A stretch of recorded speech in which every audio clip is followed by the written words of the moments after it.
Cinema जगत में कहा जाता है कि मोहम्मद रफ़ी को गुस्सा नहीं आता था, लेकिन क्या आप जानते हैं मोहम्मद रफ़ी को गुस्सा आता था।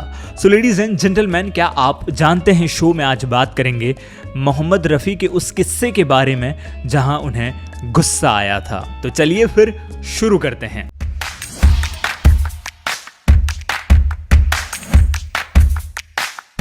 मोहम्मद रफ़ी हिंदुस्तान के सबसे अजीम और मशहूर प्लेबैक सिंगर हैं।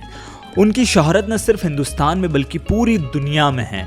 उनके गाने तो मनमोहक हैं ही, बल्कि उससे ज़्यादा उनका किरदार बहुत ज़्यादा मकबूल था। नौशाद, दिलीप कुमार, लता मंगेशकर, शंकर जयकिशन, शम्मी कपूर, देवानंद, ऋषि कपूर, शशि कपूर और ऐसे कई बड़े कलाकार और संगीतकार जो मोहम्मद रफ़ी को नज़दीकी से जानते थे। उनका मानना है कि मोहम्मद रफ़ी शराफत की एक उम्दा मिसाल हैं। फिल्म अभिनेता जॉनी वॉकर, जिनके मैक्सिमम गाने मोहम्मद रफ़ी साहब ने गाए थे, उन्होंने एक इंटरव्यू में बताया कि रफ़ी साहब की शराफत का ये हाल था कि वह हमेशा पहले सलाम कर लेते थे। जॉनी वॉकर कहते हैं कि मैं कई बार कोशिश करता था कि पहले सलाम मैं करूं, लेकिन रफ़ी साहब पहले ही सलाम कर लेते थे।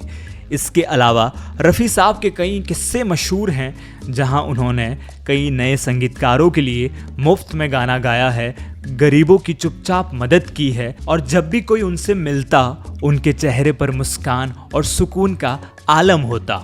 वह हमेशा बड़े ही धीमे स्वर में बात करते और शायद ही कभी फिल्म इंडस्ट्री में उनका किसी से झगड़ा हुआ हो। लेकिन एक बार वो किसी प्रोड्यूसर से बहुत नाराज हुए थे और पहली बार पत्रकारों ने उनके चेहरे पर गुस्सा देखा। किस्सा महबूब स्टूडियो का है, जहां मोहम्मद रफ़ी, किशोर कुमार, लता मंगेशकर एक गाने की रिकॉर्डिंग कर रहे थे। गाना इस कदर हिट हुआ कि फिल्म के प्रोड्यूसर ने खुश होकर स्पॉट बॉय को फूल के गुलदस्ते लाने के लिए कहा, लेकिन इत्तेफाक से लड़का सिर्फ 2 गुलदस्ते लेकर आया, जिसमें से प्रोड्यूसर ने एक गुलदस्ता लता मंगेशकर को दिया और दूसरा लेने के लिए मोहम्मद रफ़ी खड़े हुए थे, लेकिन प्रोड्यूसर ने उन्हें नज़रअंदाज करते हुए गुलदस्ता किशोर कुमार को दे दिया।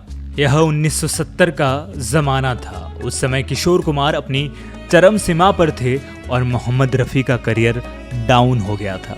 इसीलिए किशोर कुमार को खुश करने के लिए प्रोड्यूसर ने गुलदस्ता उनको दे दिया। यह देखकर मोहम्मद रफ़ी बहुत नाराज़ हुए, क्योंकि यह वह निर्माता था जिसे उसके बुरे वक्त में मोहम्मद रफ़ी ने उसकी काफ़ी मदद की, अपना एक मकान फ्री में रहने के लिए भी दिया था।